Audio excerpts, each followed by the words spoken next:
The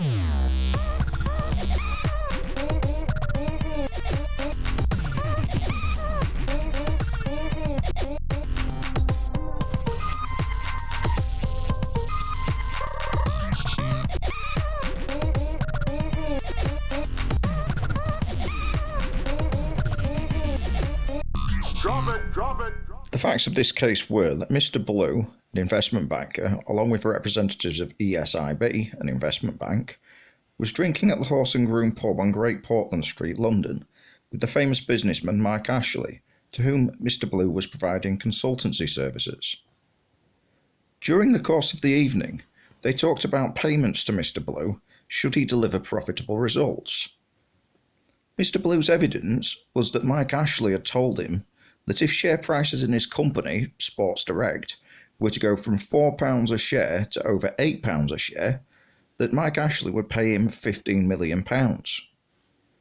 When the share price did go above £8, Mr. Blue tried to claim his £15 million. His case was that there was an oral agreement regarding the share price, which had been formed that night in the Horse and Groom. Mike Ashley claimed not to remember such an agreement. He said that they had drunk a lot of alcohol that night, in addition. By way of recapping, in order for a valid contract to come into existence, there has to be an offer, an acceptance, consideration, and intention to create legal relations, which is what we are concerned with today. Mr. Blue's case hinged on whether there had been an intention to create legal relations in this matter. Sometime into the drinking session, the men began talking about Sports Direct's share prices. Conversation turned to what financial reward should be given to Mr. Blue in the event of Sports Direct shares going from £4 to £8.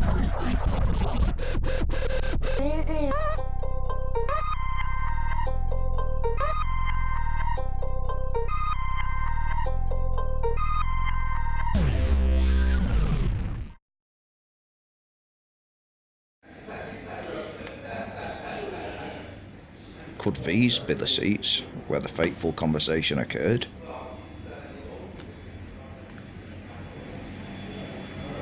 The evidence that Mr. Blue gave was that Mike Ashley had said something like, "What should I do to incentivise Jeff, Mr. Blue? If he can get the stock to £8 per share, why should I give a f*** how much I have to pay him? As I will have made so much money, it doesn't matter. So let's say if Jeff can get the stock to £8 per share in the next 3 years, I'll pay him £10 million. Jeff, what do you think?"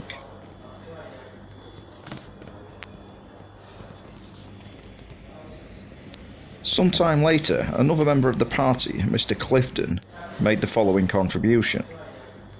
"Look, Mike, I've given this some more thought, and given how much money you stand to make if Jeff can get the stock to £8 per share, you should really pay him $20 million. Then came the crucial exchange between Mike Ashley and Mr. Blue.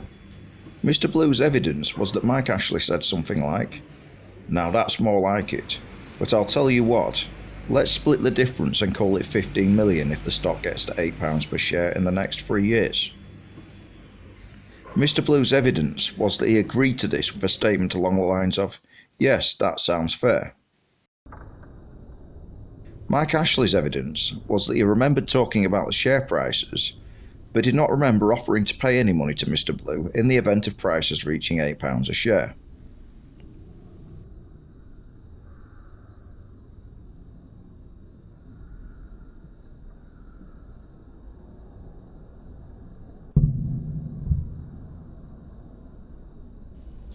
Mr. Justice Leggett summarised Mike Ashley's evidence as such. Mr. Ashley accepted that such a conversation may have taken place, but said that, if it did, it would have been in the context of the general banter that he was having with Mr. McAvoy and Mr. Clifton about the share price, and it would have been obvious that he was joking. Mr. Ashley also claimed that he was trying to get drunk that evening, and that Mr. McAvoy stood at the bar and kept the pints coming like machine guns.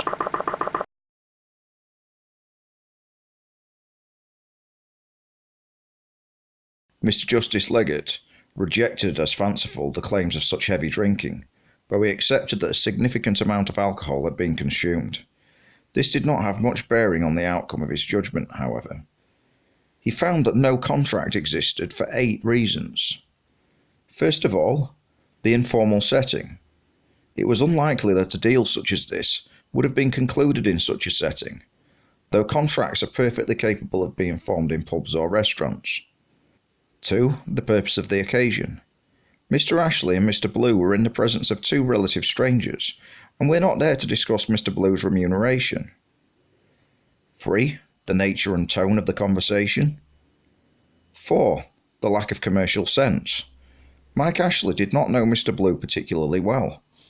Why would he offer such a large amount of money to an unknown quantity such as Mr. Blue? 5. Incongruity with Mr. Blue's role. Could the doubling of share prices really be due to one person's efforts? 6. The vagueness of the offer. What work exactly was Mr. Blue going to be paid to do? Why was there no mention of a timescale? 7. The perceptions of the witnesses. None of the other witnesses to the conversation thought that Mike Ashley was being serious.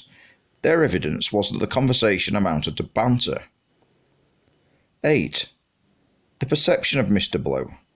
Why didn't he try and secure some more concrete details from Mike Ashley and get the agreement in writing? Now, if you'll remember, this case turned on whether or not there was an intention to create legal relations. The reasoning of Mr. Justice Leggett was that there was no intention to create legal relations. The reasons he gives for this are very interesting from a contract law perspective. They were probably of most interest to Mr. Blue. It is almost certain that the judgment dealt him a case of the contract law blues.